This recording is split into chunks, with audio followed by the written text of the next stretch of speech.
교갑제 TV 시청자 여러분 안녕하십니까. 2019년 12월 16일입니다. 대한민국에서 반역이 진행 중에 있습니다. 그 반역의 진원지는 청와대입니다. 그리고 대통령입니다. 그리고 정부입니다. 여기에 대해서 무슨 확정이 있느냐라고 저한테 묻는다면 오늘 조선일보 기사를 증거물로 제시를 하겠습니다. 대한민국의 역사관은 헌법에 근거를 해야 합니다. 그리고 대한민국의 역사관을 공식적으로 보여주는 것이 교과서입니다. 교과서는 대한민국의 공식 역사관을 담습니다. 더구나 정부가 검증을 해서 나오는 내년 3월부터 한국의 고등학교에서 가르치게 될 8종의 한국사 교과서가 완전히 대한민국의 정통성과 정체성을 파괴하고 북한 노동당 정권을 대한민국 위에 놓는 반역을 가르치고 있습니다. 이 문재인 정권은 그 핵심에 주사파, 즉 김일성파라고 불리는 반역자들이 포진하고 있다고 이야기를 해도 반론을 제기하지 않았는데 오늘 교과서를 통해서 우리가 반역을 하겠다라고 선언을 했습니다. 이것은 문재인 정권이 반역 정권이라는 것을 공식화한 문서입니다. 결론부터 말씀드린다면 이런 반역 교과서를 만드는 데 동원된 공무원들은 국가보안법 등의 형사처벌을 받아야 합니다. 물론 헌법 제7조를 위반합니다. 모든 공무원은 국민 전체에 대한 봉사자이며 정치적으로 중립해야 된다고 하는데 김일성파를 위한 봉사자이며 정치적 편향을 보여주었으므로 더구나 교과서를 역사 조작을 해가지고 사실을 조작을 해가지고 반역을 가르치는 데 가담한 공무원들은 물론 정권 핵심 부사람들과 더불어 반드시 형사처벌을 받아야 합니다. 그렇게 받지 않도록 한다면 대한민국은 자살의 길로 갈 것입니다. 우리가 살기 위해서라도 우리가 자유를 지키기 위해서라도 역사관을 도둑질한 이 반역 집단을 반드시 법적으로 응징을 해야 됩니다. 헌법은 많습니다. 공안부 검사들이 반드시 이 교과서를 검토를 해가지고 윤석열 총장에게 수사를 건의를 해야 됩니다.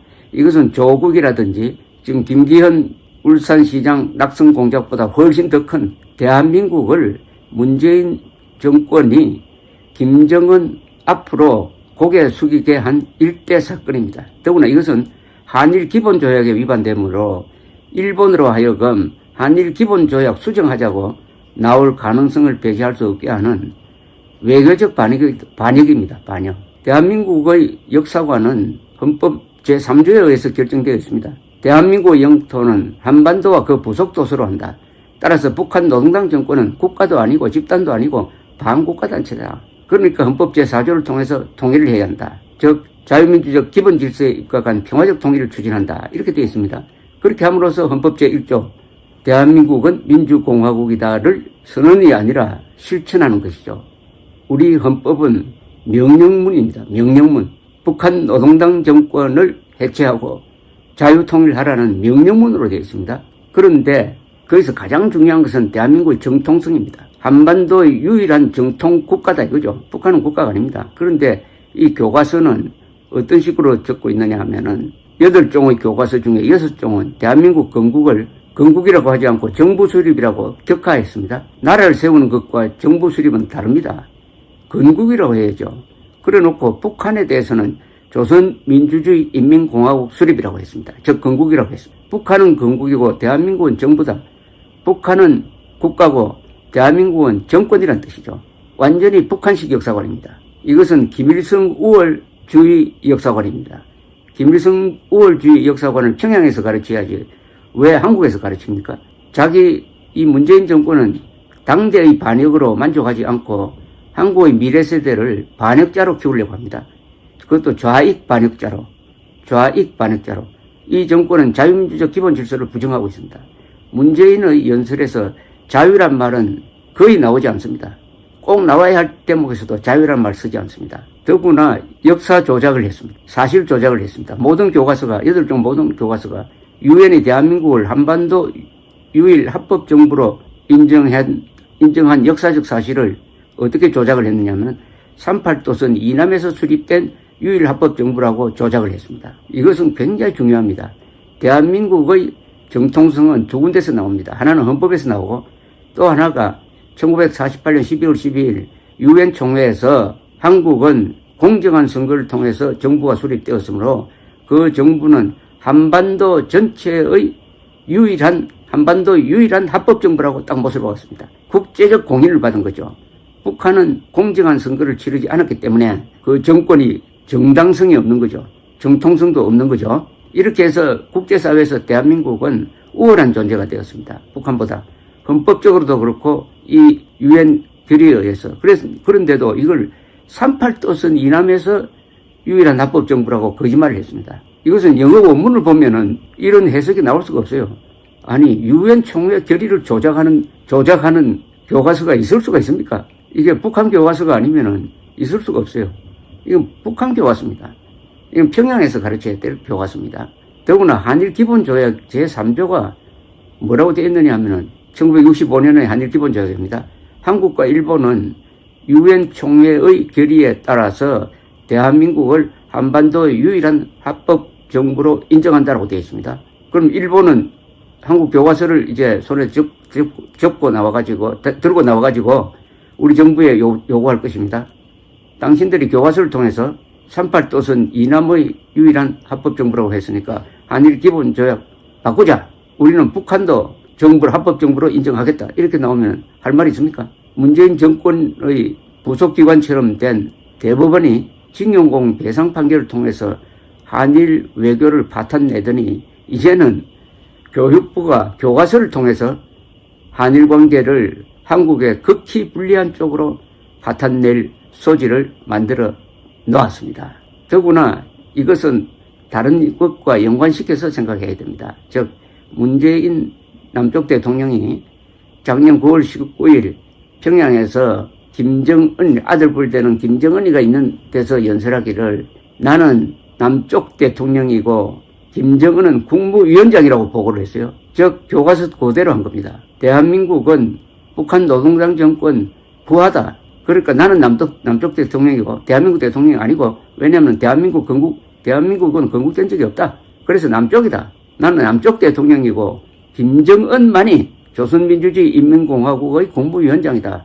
라고 해서 상관에게 보고하듯이 했습니다. 그것이 교과서를 통해서 공식화된 거죠. 문재인은 김정은의 부하임을 공식화한 겁니다. 대한민국은 이른바 자칭 조선민주주의 인민공화국의 부하임을 공식화한 것이 이 교과서입니다. 이 교과서와 문재인의 연설은 연결시키면은 바로 대한민국을 깡패 정권, 반인도 집단, 마피아, 그리고 살인 전문 킬러 집단 밑으로 들이민 겁니다. 핵무장한 북한 노동당 정권 앞으로 대한민국 5천만 명을 비무장 상태로 들이밀어 가지고 김정은의 종살이 하도록 시키겠다는 게 이 정권의 목표임을 교과서를 통해서 놀랍게도 공식화했습니다. 이것은 문재인 정권이 대한민국에 도전하는 겁니다. 국민에게 초대장을 보낸 겁니다. 국민이 일어나라. 우리를 타도해달라고, 우리를 탄핵해달라고, 하야운동을 더 열심히 해달라고 지금 초대장을 보냈습니다. 여기에 국민들이 응답을 해야 됩니다. 응답할 준비는 되어 있습니다. 정광훈 목사가 주도하는 국민혁명본부가 지난 10월 25일 채택한 게 바로 국민혁명공약입니다. 국민혁명공약. 이게 바로 문재인 반역정권에 대한 우리 국민의 답장이 될 것입니다. 혁명공약은 이렇게 되어 있습니다. 문재인 정권을 사실상 반역정권으로 미리 규정을 했는데 딱 이대로 됐습니다.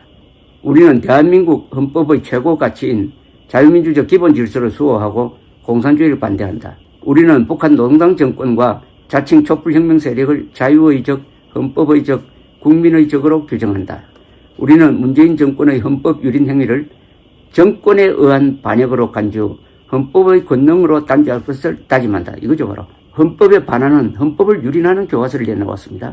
그러면 헌법의 힘으로 단죄해야죠. 헌법에는 국민들이 이럴 경우에 어떤 식으로 행동해야 된다는 지침이 다 적혀 있습니다. 우리는 국민이 헌법 유린 행위에 저항하고 헌법 수호에 나설 때 정권이 이를 탄압하는 것을 국헌문란의 내란죄로 규정한다. 만약 앞으로 탄핵, 하야, 고발 운동을 할 때 이것을 내란 선동으로 지금 고발을 해놓았는데 이게 바로 오히려 국헌문란의 내란죄라는 거죠. 반역이 일어났는데 국민이 그 반역을 진압하는 행위를 탄압한다면 그건 당연히 그 자체가 내란이죠. 우리는 국군이 헌법 제5조의 국가안전보장과 국토방위의 신성한 의무를 다할 것을 요구하며 이를 방해하는 세력을 헌법의 적으로 규정한다. 국군이 누구 편에 설 것이냐, 반역자 편에 설 것이냐, 국민 편에 설 것이냐 신중하게 생각해야 된다는 이야기입니다. 우리는 국민이 나라의 진정한 주인이 되는 국민혁명으로 우리의 혁명, 생명, 재산, 자유를 지켜내고 자유통일을 이룩하여 세계평화에 이바지함으로써 헌법 제1조의 명령인 한반도 전체의 민주공화국을 완성한다. 그리고 국민저항운동의 4대 행동 지침이 있습니다. 1. 언론은 선동과 맞서라. 언론이 무조건 문정권 편을 드는 것은 저널리즘 위반으로서 거짓말쟁이가 되는 길이다. 2. 공무원은 좌익부역자가 되지 말라. 공무원이 헌법을 유린하는 문정권 편에 서는 것은 헌법 제7조 위반이다. 3. 국군은 헌법과 국민을 지켜라. 4. 국민은 국군을 응원하고 헌법을 수호하여 자유통일한다. 이렇게 돼 있죠.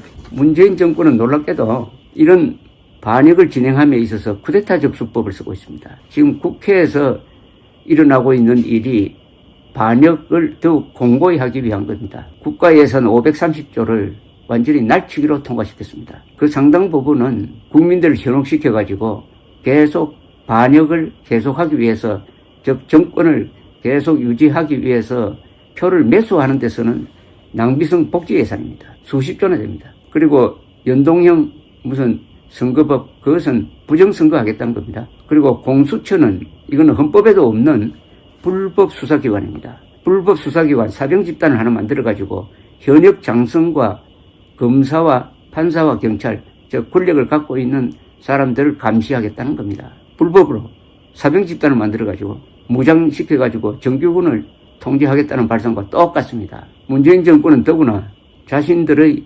반역성을 증거물로 남겨놓았습니다. 대한민국 건국 기념일이 1948년 8월 15일인데 이걸 부정을 하고 2018년 8월 15일을 건국 100주년으로 기리겠다고 약속하더니 하지 않았습니다. 아마도 북한 정권이 싫어했기 때문일 것입니다. 그래서 작년은 상해 임시정부 수립, 올해죠. 올해는 상해 임시정부 수립 100주년으로 설거문이 넘어가고 말았습니다. 그러면 대한민국 임시정부란 이야기죠. 문재인의 눈에는 자기가 앉아있는 이 청와대가 임시정부, 임시국가의 청와대라고 생각하고 있는 거예요. 분명합니다. 그리고 지금 광화문 광장에 가보면은 상해 임시정부 100주년 기념탑이 있는데요. 그걸 사진으로 찍으십시오. 사진 찍어가지고 증거물로 지금 보존하고 계십시오.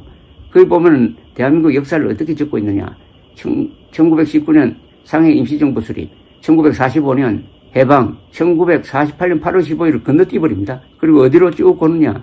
2016년 촛불시민혁명으로 되어 있습니다. 촛불시민혁명?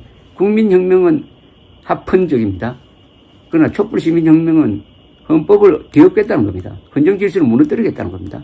촛불로서 반역임을 공개적으로 천명을 했습니다. 그리고 48년 건국을 빼고 거기에 촛불혁명을 집어넣었다는 것은 이 정권이 반역 정권임을 스스로 공개적으로 이야기한 것입니다. 자, 이렇다면 완벽합니다. 문재인이 반역 정권임을 공식화했습니다. 이제는 국민들이 들고 일어나가지고 이 반역 정권을 응징하고 그리고 관련자들을 반드시 형사처벌해야 할 때가 왔습니다. 법은 많습니다. 이적죄도 있고 국가보안법도 있고 내란죄도 있고요. 여적죄가 있습니다. 여적죄는 적국과 합세하여 대한민국에 항적한 자는 사형에 처한다로 되어 있습니다. 사형에 처합니다. 형법 중에서 사형을 유일한 형량으로 정해놓은 아주 드문 조항입니다. 이제 국민들이 자유를 지키기 위해서, 이 국가를 지키기 위해서, 이 헌법에 도전한, 역사를 조작한 문재인 정권을 응징할 때가 왔습니다. 그래야 주권자죠. 주권자는 응징을 하는 힘을 갖고 있고 그걸 쓰지 않으면은 허수아비죠. 그걸 가지고 써야 합니다. 어떻게 쓸 거냐. 오늘 이 오후에 여의도에 이 의회 쿠데타를 막기 위한 집회가 열립니다. 그곳으로 몰려가는 것이 행동의 첫째 대목이 되겠죠. 그리고 오는 토요일 이승만 광장에서 반역을 진압하는 구체적 행동을 통해서 이 대한민국을 수호해야 합니다. 자유는 자유가 있을 때 지킬 수가 있습니다. 감사합니다.